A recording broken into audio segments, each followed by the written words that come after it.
As I cross over the borders that are found within the African continent, and as I cross also above the ocean seas, allow me to extend my greetings to you, my brothers and sisters in the diaspora, and as I greet you in the name of love, peace, and unity in our continent. Please permit me to say, with all its limitations, freedom of speech, I will communicate my opinions and ideas freely, without any form of fear, any retaliation or censorship. For it is my strong belief that these limitations are as a result of the premeditated laws and acts that were designed to mute our voices and to disable us to speak our truth to the open. They were designed to blur our visions, the vision that we have of our country and of our continent. They were designed to suppress the greatness that which was bestowed within us as Africa. Hence, today I want to say it is only fair and justifiable to remind us that all the powerful and the economical and militarily strong countries and continents were intentional and deliberate in everything they did and said about us. I will repeat that again. All the powerful, economical, and militarily strong countries and continents were intentional and deliberate about everything they did and said to us about us. And this brings me to the question I had for many years during my high school time. My school principal used to tell a phrase that was so unsettling, not only to me as an individual, but then to every learner who attended our high school, and then probably also to some other teachers as well. But then, of course, that was before I understood his intentions, because he was doing it deliberately. He was saying it to us deliberately. He would say to us, Majaganing is a sick community. Our community is a sick community. And I would often ask myself a question: how on earth did this guy choose to be a principal, choose to be a teacher, only to demean the very same people he's supposed to uplift, to teach and to educate? I didn't know, I didn't understand, it didn't get to me at that time. He would always say, Majaganing is a sick community. And what's fun, we would even, go against him when we had parents meeting. He would say the same thing, and then you will hear all of us there in the corners mumbling, thinking and with hopes that, our parents will say something to oppose him. But instead, they didn't do anything. They said nothing. They just kept quiet with us. I guess they understood what he was saying when he said it was a sick community. We didn't. I didn't. But then that's when, or rather that's until I understood that he was doing it deliberately, so that it can dwell in our ears and in our hearts that we are in a sick community, and it is our responsibility as the learners of his school to go out there to seek the cure to heal our community. Those basically were his intentions. That is why he was deliberate in everything he was saying. Majaganing is a sick community. So you are responsible, all of you here as the learners, to go out there and to find the cure for your own community. Because as teachers, we are here to give you all the necessary tools. But then it's you who have to go out there and find the cure for yourselves. That is why today I want to say, our country is a sick country. Our continent is a sick continent. And we need a cure. South Africa is sick. Africa is sick. The world is sick. And we need a cure for this sickness. And the cure in this day and age is only one. It's called unity.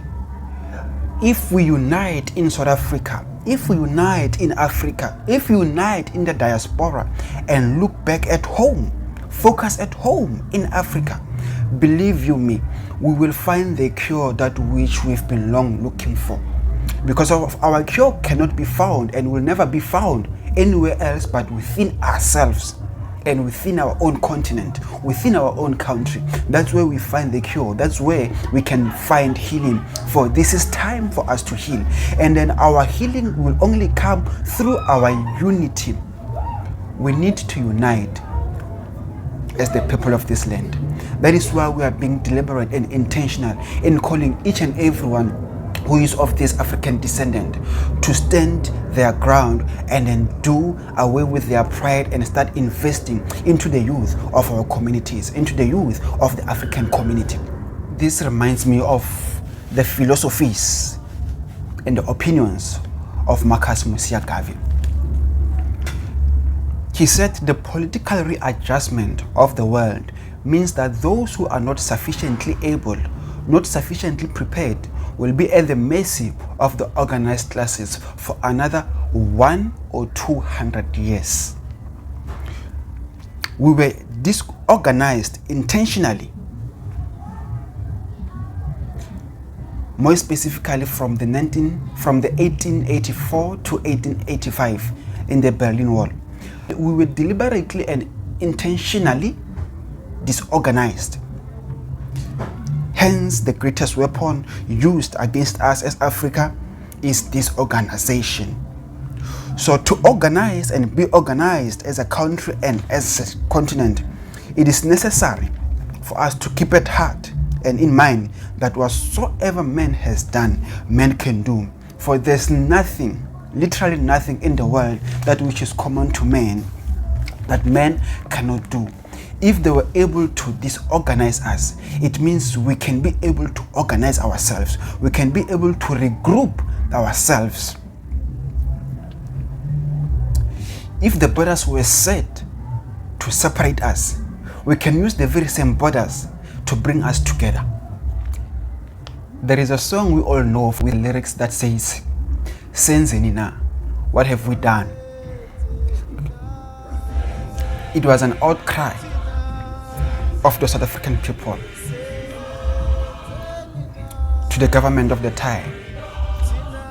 What have we done to you to hate us this much? What have you done for you to look upon us as nothing, as inferior, as just filthy people, as tools to use whenever time they needed to, as tools to use whenever time they wanted to, ejaculate, tools to use whenever time they wanted to satisfy their ego, tools to use whenever time they felt it was necessary for them to exploit us. It was a song that asked, what have we done to deserve this? What have we done? But then times have changed.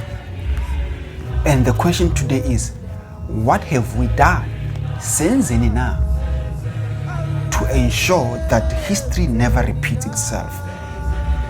What are we doing today to ensure that tomorrow will be different than yesterday?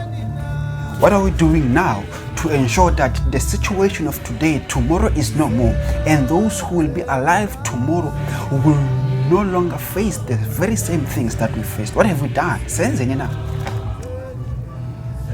When we sing the song today, we sing it asking ourselves, what have we done to change our conditions?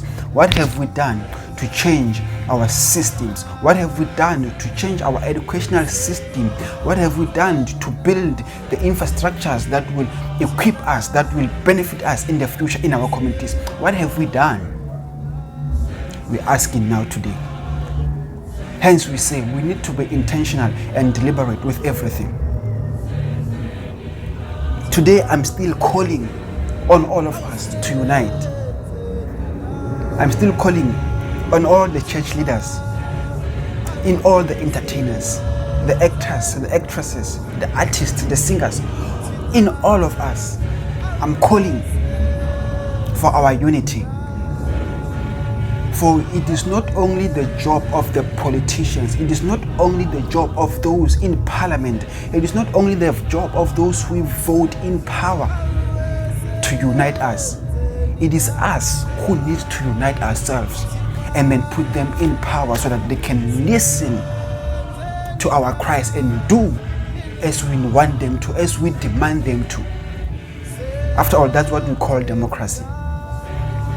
What have we done? The tomorrow generation will ask us, what have you done? Nenzeni na to better our education? Nenzeni na to create jobs? Nenzeni na to save our children?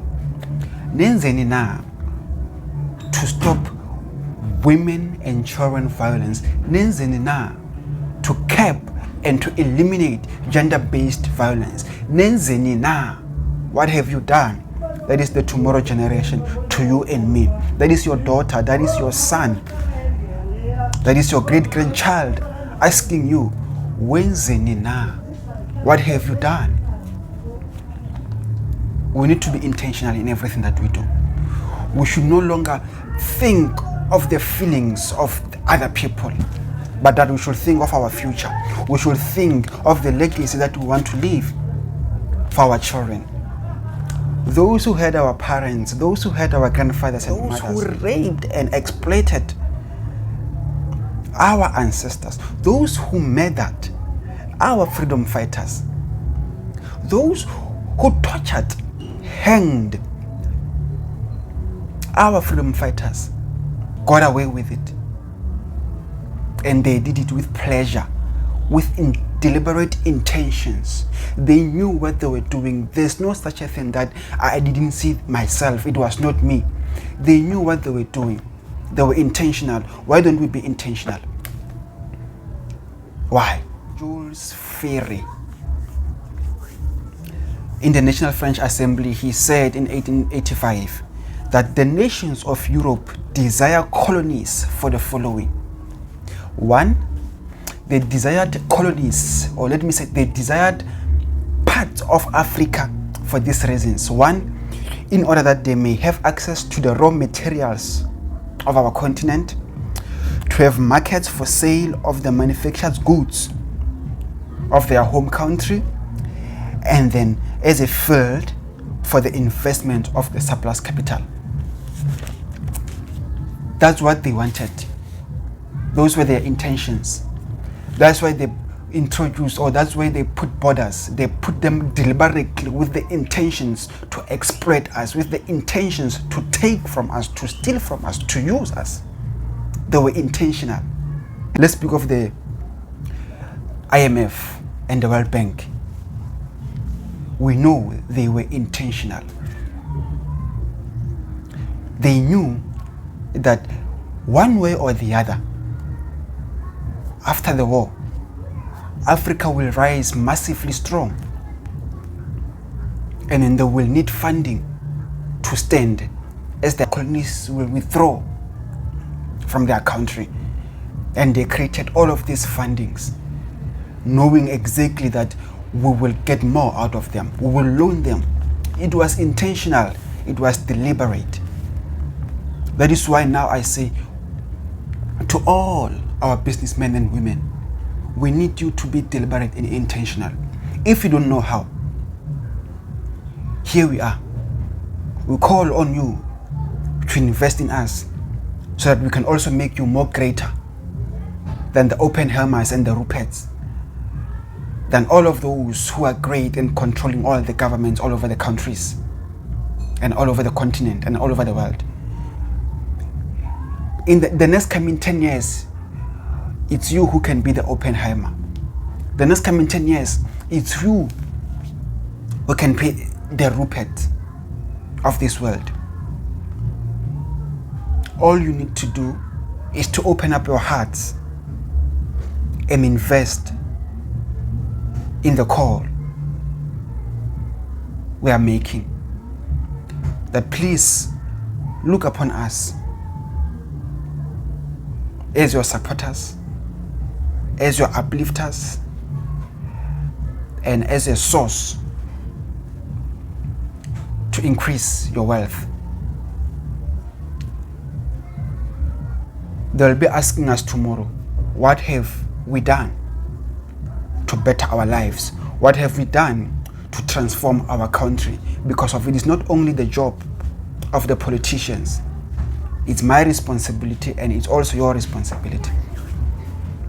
What have we done? We ask again. What have we done? History will remember us. History will remember that I even made a call. And I'm not only ending there, because still there's more to do. And I'm asking, what have you done to aid those who are calling for help? What have you done? What have you done? With that being said, brothers and sisters, allow me to say, stay blessed and continue to fight